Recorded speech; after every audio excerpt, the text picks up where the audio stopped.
Here with more on what to expect and how to position is Ellen Hazen, the Chief Market Strategist and Portfolio Manager at F.L.Putnam Investment Management. Ellen, thank you very much for being here. There's no doubt it's been a very busy time for somebody in your position.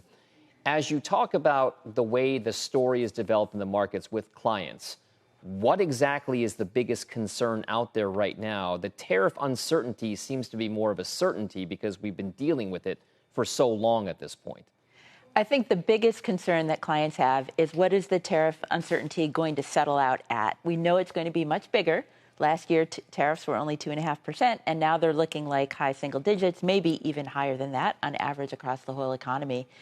And then what will that do to our growth rate, our economic growth rate, and what will that do to economic growth in other countries? So, you know, the international trade has been a big trade this year, but if those countries start having slower corporate earnings growth because demand for their goods and services goes down because of tariffs, then that's a question they're asking too. So I think even though we know tariffs are going to be bigger, multiples bigger, we don't know the magnitude and we don't know how it's going to play out throughout the economy yet. The full force of tariffs have not been put into place yet.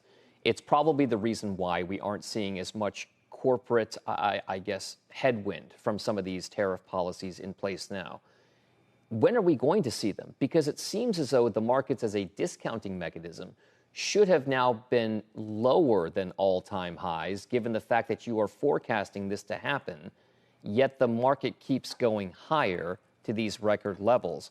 What exactly is the optimism all about, other than the fact that the economy is still holding up pretty well?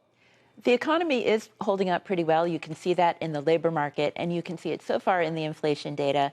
However, I think the inflation numbers are going to start to show up in the July and August readings, which we won't see until the middle of August, middle of September, and they really won't accelerate until later in the year.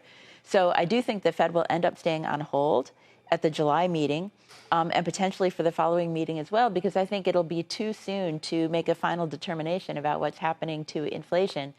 I think that corporate earnings are going to show up second quarter are probably likely to beat because you're looking at expectations of only 2 to 3% earnings growth in the second quarter, very low, and the tariffs really haven't hit yet.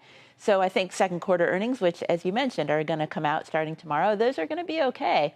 I think third quarter is when we're going to hear much more hand-wringing from companies about how they're going to cope with the tariffs, and we'll see what the tariffs look like in October when we're getting those third quarter reports. Could be crypto, Bitcoin.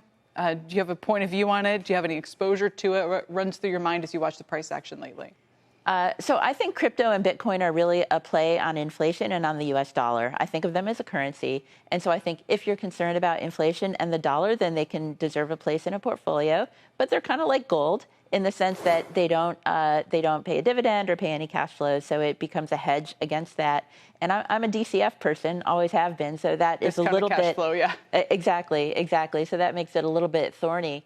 But I do think that we are seeing some uncertainty with the dollar and with treasuries. Having said that, though, I think you can own a company like Coinbase, right, which is going to make money regardless of whether or not Bitcoin goes up or down.